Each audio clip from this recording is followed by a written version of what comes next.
In general, I think what am I most known for doing, and that is for looking at big trends that define the next 20 or 30 years of business strategy. And in general, I also like to take a contrarian point of view. So I look at strategy as an art form.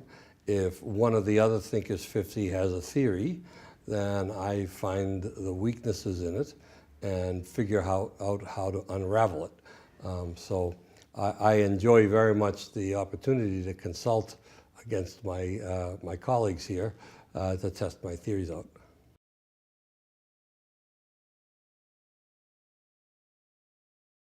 The idea that launched me at the beginning was back in the 1990s when I wrote a book called Hypercompetition. And the basic element of hypercompetition was that sustainable competitive advantage was going away, the periods of advantage were getting shorter and shorter and shorter, and that industry structure was no longer the means by which companies made profits. And that, in essence, it meant that the Porter model was something that I targeted and looked at a strategy and strategies that were designed to undermine anybody who thinks like that. So it was part of my effort to differentiate my students at the Tuck School from the Harvard Business School folks. Our institutions have 300 years of competition going on, so I joined the fray. Basically, hypercompetition was a constant disruptive environment that required new organizations, new thinking, the ability to change the rules of the game, and to essentially destabilize industry structures. So it was kind of a chaos thing. And that book set off a lot of other books after that. You know, half of hypercompetition was about market disruption. And we've seen how everybody now talks about disruption. When I first introduced the idea that the goal was to create chaos and destroy current industry structures, people thought I was some kind of either evil genius or maniac, one or the other. But now it's the flow of most people's thinking. So today, my key concepts are, again, contrarian, even contrarian to myself, because I like to think of the game of strategy as one where other people will compete and make my ideas obsolete. So why shouldn't I do that to myself? Mm-hmm. So now I'm focused on 3D printing and additive manufacturing in general, and digital manufacturing with platforms and industrial platforms, and where that's going to take us into the future. And my general idea there is that this is going to be a stabilizing force where companies now will jump on the new paradigm and manufacture and adopt the business models according to the capabilities of these new technologies. And as a result, new industry structures will develop with large collectives that all come together and link together their manufacturing through highly flexible digital and additive manufacturing systems. The consequence of which is that people will join the new paradigm, and then they'll spend at least a few decades doing incremental improvements on those, on that paradigm, and that will ultimately bring some stability, and that the concepts of unsustainable advantage and disruption will start to fade away, because it'll be a lot like when Henry Ford created the assembly line process. People were following and improving on that and building off of that paradigm for several decades. Mm-hmm. and that's what's going to happen again now. So that'll settle things down. We're not going back to national oligopolies like we had before, but we're going to have a very complicated system that doesn't involve free markets like they're defined today.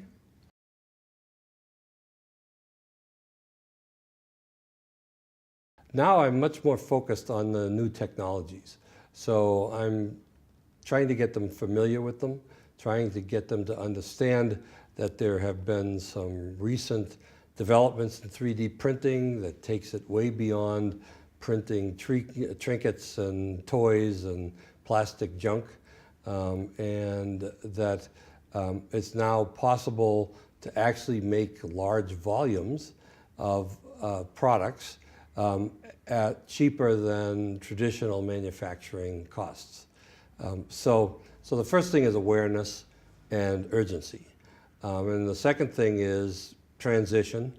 How and what do you do to transition your company and your technology to this new paradigm? And finally, the third thing is what business models are you going to connect to that technology that you could do that previously you weren't able to do before.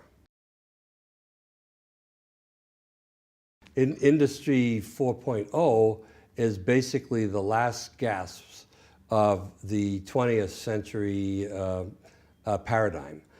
We're going to add robots and thinking machines still attached to assembly lines. And I'm talking about a world in which the robots will be ancillary to the 3D printers, and there will be no assembly lines. In fact, the entire paradigm rests on the ability to be able to make really complicated parts so that you have almost no assembly at the end. So you combine hundreds of parts and into one part. And so we're watching that happen. For example, with turbojet engines, where General Electric is working with a European partner, and they took a turboprop engine and that had almost 1,000 parts in it and boiled it down to 12 parts that could be made that by combining parts together. And so the assembly has dropped to nothing. So now we have a whole different world because we can essentially do things in radically different ways to make products. No assembly required, really complex parts. Not all customization, but customization is really possible now, right down to the individual. But in most cases, it's going to be standardized production, which nobody realized, and it'll save a tremendous amount of money compared to the traditional ways of making things. Because we're going to cut out all that inventory, we're going to cut out all of that assembly, we're going to cut out the long supply chains and simplify the supply chains using these models. So almost everything that Industry 4.0 is trying to achieve is basically trying to keep alive the last century's paradigm. And yeah, they'll be able to do it for a little while, but in the end, those people who spent all that money are going to end up with one big giant problem. And that is they're going to have assembly lines with massive robots, and they're going to spend a fortune investing in this, and there'll be high capital intensity when instead they should have jumped to these printers, which the industrial printers are running right now. The good ones are running about $150,000 each.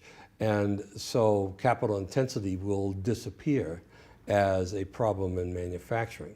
And so you can invest in Industry 4.0 and create the anchor that keeps you stuck in the port, or that might even sink you.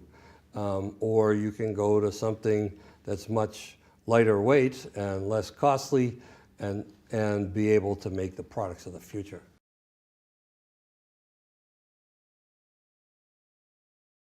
There's a couple of things that have to be thought out ahead of time, and the first one is, what do you really want to do with the 3D printer? What's its purpose? Is it going to lower your costs? Is it going to allow you to customize? Is it going to allow you to make highly complex products that never existed before? An example of which is that I proposed in my first article on the topic of 3D printing in HBR, and that idea was one of being able to print complex structures like coral reefs, which take centuries to build up in nature. But now with 3D printers, you can build artificial coral reefs that are just as complex, that would allow the polyps of sea anemones and that would attract fish and so forth. And so basically, you could build reefs as the water is warm and they kill off the existing reefs. We can jumpstart the development of reefs where the new temperatures have risen to the perfect level for having fish hatcheries. And so we're now at a point where it's possible to create your own private fish hatchery and not have it be a farm. It'll be in the natural ocean. You can have your floating ships that basically harvest the fish and that process them and freeze them, and we can build as many of those as we want. And when I proposed that in HBR, nobody was doing that, and now Jacques Cousteau's grandson is building coral reefs in a couple of places using 3D printers. So it's an idea that caught on, and they're testing it out to see whether it'll work. But so far, the tests look fairly promising.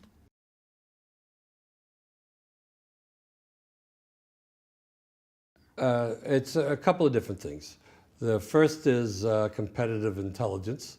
I go find out what all my thinkers and friends are thinking so that I can disrupt those and those logics. Thinkers 50 also means a continuous kick in the pants for me to keep destroying my own ideas rather than becoming Johnny One Note and saying the same thing for 40 years with minor tweaks on it, which is what we see some of the gurus doing. And I just don't want to be like that. So the Thinkers 50 has always motivated me to try to improve what my thinking is. And the Thinkers 50 also represents prestige. It's a good marker to hang your hat on. So I came in to the Thinkers 50 in 2007 at the very bottom, and I've had a progressive increase over time till in 2015 I was ranked number 11. So each 2-year period I moved up just a little bit, and so for me it's been a long-term race, not a short-term sprint.